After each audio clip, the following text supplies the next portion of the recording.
അമേരിക്കയിൽ ആണവ ശാസ്ത്രജ്ഞർ അപ്രത്യക്ഷരാകുന്നു. ചിലർ മരണപ്പെടുന്നു.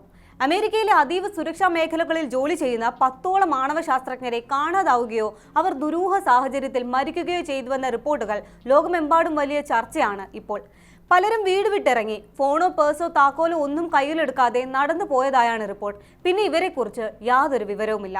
ഞെട്ടിക്കുന്നത് എന്തെന്നാൽ ഏകദേശം 10 വർഷങ്ങൾക്ക് മുൻപ് ഇന്ത്യയിലും ഇതുപോലെയുള്ള സംഭവങ്ങൾ ഉണ്ടായിട്ടുണ്ട്. കഴിഞ്ഞ കുറച്ച് വർഷങ്ങളായി അമേരിക്കയിലെ പ്രതിരോധ, ആണവ, ബഹിരാകാശ ഗവേഷണ മേഖലകളിലെ 10ഓളം പ്രമുഖ ശാസ്ത്രജ്ഞരെയാണ് ഒന്നുകിൽ കാണാതാവുകയോ അല്ലെങ്കിൽ ദുരൂഹ സാഹചര്യങ്ങളിൽ മരിക്കുകയോ ചെയ്തിട്ടുള്ളത്. റിപ്പോർട്ടുകൾ പ്രകാരം ഇതിൽ പലരും അമേരിക്കയുടെ ദേശീയ സുരക്ഷയുമായി ബന്ധമുള്ള സ്ഥാപനങ്ങളായ Los Alamos National Laboratory, NASA Jet Propulsion Laboratory, MIT Plasma Science and Fusion Center എന്നിവിടങ്ങളിൽ ജോലി ചെയ്തിരുന്നവരാണ്. വിഷയത്തിൽ പല ഗൂഢാലോചന സിദ്ധാന്തങ്ങളും സോഷ്യൽ മീഡിയയിൽ നിന്ന് ഉയരുന്നുണ്ട്. വിദേശ ഏജൻസികളുടെ ഇടപെടൽ മുതൽ അന്യഗ്രഹ ജീവികളുടെ ഇടപെടൽ വരെ ആരോപിക്കുന്നുണ്ട് ആളുകൾ. ബന്ധപ്പെട്ട ഏജൻസികളോട് സംസാരിച്ച് മറുപടി നൽകുമെന്നും സംഭവം സത്യമാണെങ്കിൽ അന്വേഷണം വേണ്ടതാണെന്നും വിഷയത്തിൽ white house press secretary Caroline Leavitt പ്രതികരിച്ചു.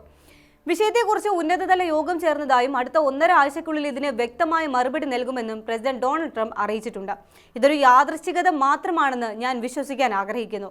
എന്നാൽ സംഭവങ്ങൾ അത്ര ലളിതമല്ല. കാണാതായവർ വളരെ പ്രധാനപ്പെട്ട വ്യക്തികളാണെന്നും അദ്ദേഹം കൂട്ടിച്ചേർത്തു. കൂടാതെ ചില ശാസ്ത്രജ്ഞർ ആന്റി ഗ്രാവിറ്റി സാങ്കേതിക വിദ്യയിലും UFO പഠനങ്ങളിലും ഏർപ്പെട്ടിരുന്നതായി റിപ്പോർട്ടുകൾ വന്നതോടെ ഇതുമായി ബന്ധപ്പെട്ട ഗൂഢാലോചന സിദ്ധാന്തങ്ങളും സജീവമായിട്ടുണ്ട്.